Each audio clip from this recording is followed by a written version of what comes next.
Em 1962, o Homem-Aranha foi criado por Stan Lee e desenhado por Steve Ditko. Foi um enorme sucesso. Caso você não tenha conhecido essa incrível história de origem, é só clicar no card que está aparecendo aí em cima, que tem um vídeo contando tudo sobre a sua origem, que tá aqui no canal. Enfim, o nosso querido Stan Lee queria algo a mais, uma série de TV animada. Naquela época, meio que os super-heróis estavam começando a ter um espaço e sucesso na televisão. Então, o Stan e toda a equipe da Marvel quis tentar com o nosso amigão da vizinhança. E não foi só o Miranha que iria ganhar destaque na TV. O Quarteto Fantástico também ganharia uma série animada. Só que a série do Homem-Aranha foi muito marcante. Primeiramente por causa dos bilhões de memes que existem na internet desde o início dela. E ela também é muito marcante por ser a primeira aparição do Homem-Aranha fora dos quadrinhos e por ser o desenho favorito do Stan Lee. E bom, dito isso, vamos para a sinopse.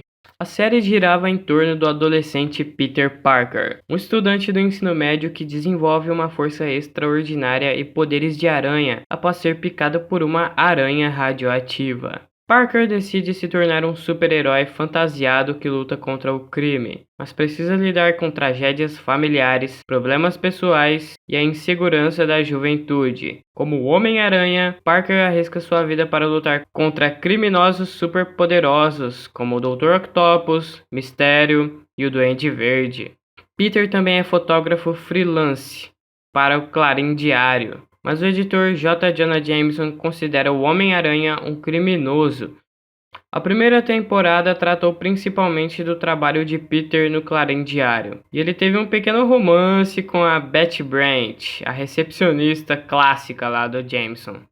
As histórias da primeira temporada envolviam principalmente vilões clássicos do Homem-Aranha da série de quadrinhos, cujas capturas eram frequentemente acompanhadas por um bilhete assinado por seu amigo Homem-Aranha da vizinhança. Stan Lee foi o consultor de histórias dessa temporada. As temporadas 2 e 3, produzidas por Ralph Bakshi, eliminaram quase inteiramente os vilões dos quadrinhos como uma média de corte de custos, em favor de monstros mágicos genéricos de pele verde. Isso permitiu a reutilização de imagens de arquivo de Rocket Robin Hood, outra série animada produzida por Bakshi. E fim da sinopse.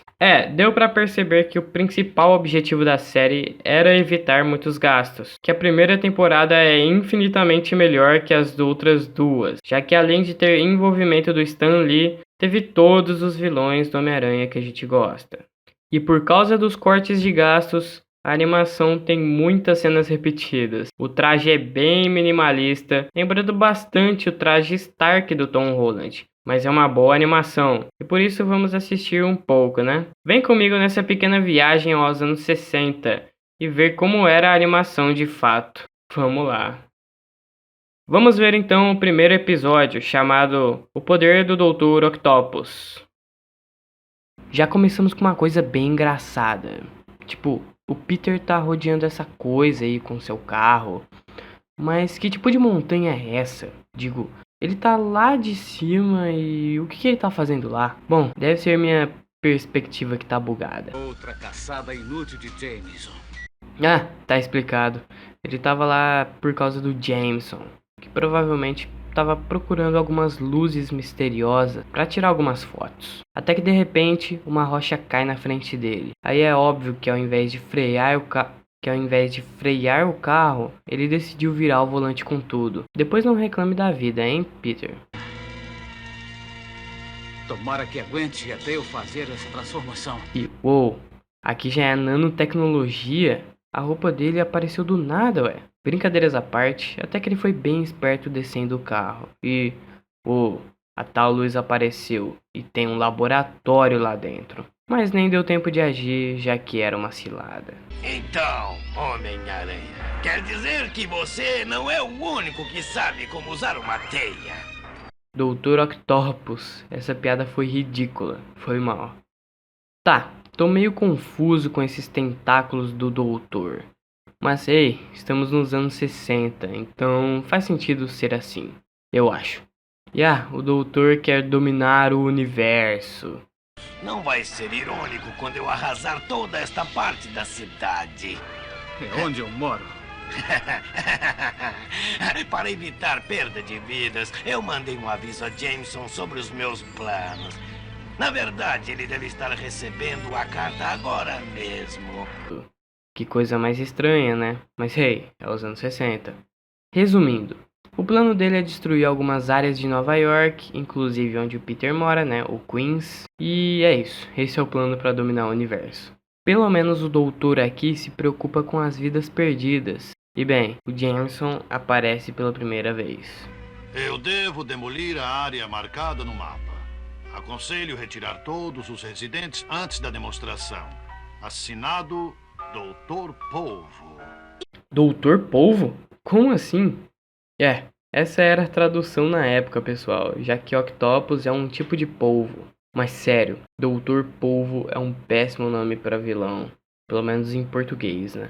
Mas a gente tá nos anos 60, então dei um desconto. Eu acho que essa daí deve ser a Beth. É a Beth mesmo. A Beth veio para procurar o Peter, e algo bizarro é essa tradução aí. Você. Eu sou Pat Bugle do Daily Brent, quer dizer, eu sou Pat Brent do Daily Bugle. Por que eles não traduziram o Clarim Diário? Agora eu tô confuso. Enfim, muitas coisas acontecem, o Miranha escapa e pasmem. Eu não aguento mais os gritos da Beth. Pelo amor de Deus. Homem-Aranha, ninguém pode interferir nos meus planos. Acho que peguei você e estraguei os seus planos. Vou dar um jeito em você com meus braços poderosos. Que armas são essas? Alguma coisa está acontecendo. Homem-Aranha, cuidado! Povo, sem dúvida suas mensagens são muito pesadas. Mas a grande batalha final começa. Homem-Aranha versus Polvo. Quem será que vai ganhar? E bem, estamos em 1967. Então é óbvio que é o Homem-Aranha... Ah não! Ele foi derrotado! Caramba, o Dr. Polvo venceu. Não me dê bom dia. Onde está Beth Brand? Não sei, senhor. Ninguém se importa com minhas preocupações. Primeiro Parker desaparece. Eu vou chamar a polícia. Carambolas, o Jameson tem telefones infinitos, né? E sim, crianças, isso é um telefone. Não acredito que eu tô tendo que explicar o que é isso, mas antigamente a gente tinha que ligar para as pessoas. Pois é.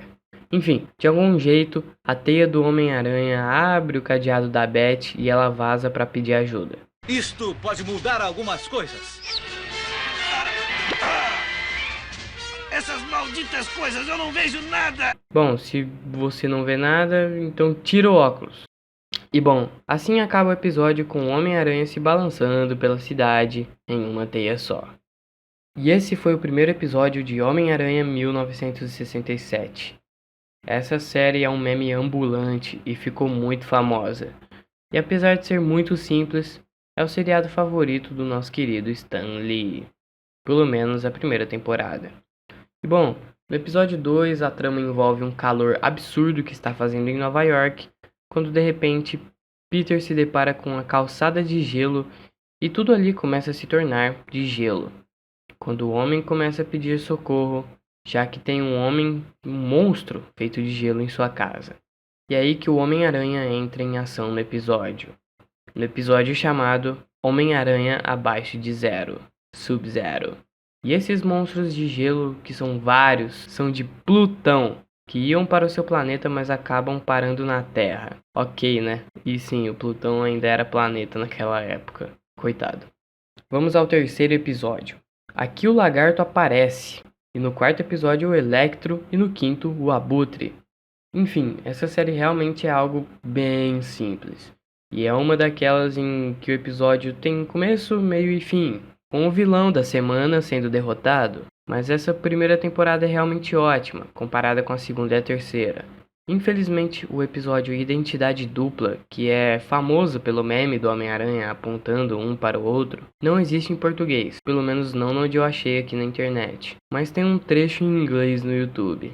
E eu lembro que o primeiro episódio que eu assisti desse desenho, que foi na curiosidade, procurando pelo YouTube, foi O Homem-Aranha e a Mosca, que eu tenho aqui também, e é mais ou menos o quinto episódio.